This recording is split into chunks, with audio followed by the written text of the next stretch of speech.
Isang kontrobersyal at nakakagulat na revelasyon ang bumalot sa social media at showbiz industry ng Pilipinas mula sa aktres na si Julia Barreto matapos ang matinding kumprontasyon niya sa kapwa-aktres na si RC Munoz. Sa katahimikan ng kanyang pananatili, lumutang ang isang matagal nang itinatagong sekreto na nagdulot ng malaking gulat sa publiko ang pag-amin niya na siya ay may anak kay Gerald Anderson.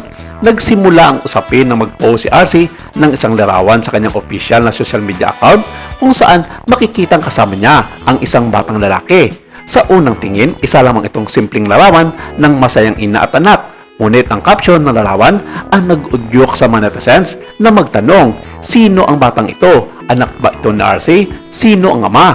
Matapos ang ilang taong pananahimik, nagpasya na lamang si RC Munoz na umarap sa publiko at sinawalat ang totoo dahil na rin sa kanyang awa kay Julia Barreto.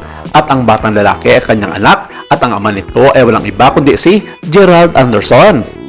Kasabay ng kanyang pag-amin, inilabas ni RC ang isang matibay na ebidensya, ang paternity test result ng kanyang anak.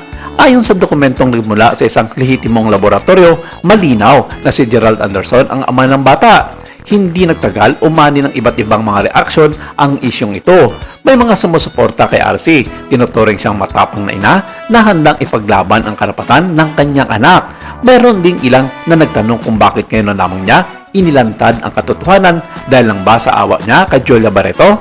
Ayon kay RC, matagal na siyang pinili ang manahimik para sa kapayapaan, ngunit habang lumalaki na ang kanyang anak, ay nagsisimulang maintindihan ang mundo, ayaw na niyang hayaang lumaki ang bata nang walang pakilala mula sa ama.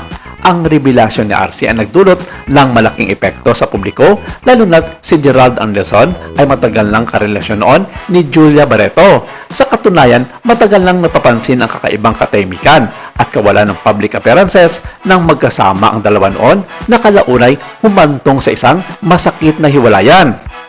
Ayon sa ilang malalapit na source, labis ang pagkabigla at pagkalungkot ni Julia sa balitang ito noong buwan ng Abril taong 2025. Bagamat may mga umiikot na chismis at mga screenshot ni Dumanoy patunay ng relasyon ni Gerald at RC noon, alam ng kampo ni Julia ang tungkol dito kaya kusa na lang humiwalay ang landas nila ng nobyong si Gerald Anderson.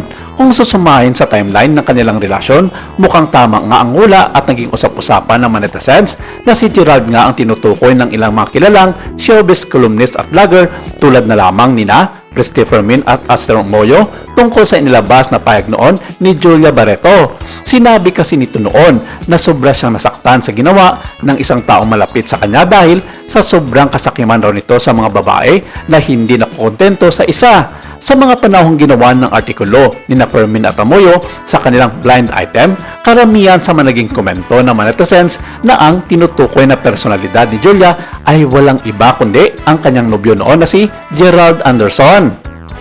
Ang issue ay hindi lamang tungkol sa isang love triangle o karaniwang chismis. Ito ay tungkol sa isang buhay na bata na may karapatan sa pagkilala at pagmamahal mula sa kanyang ama.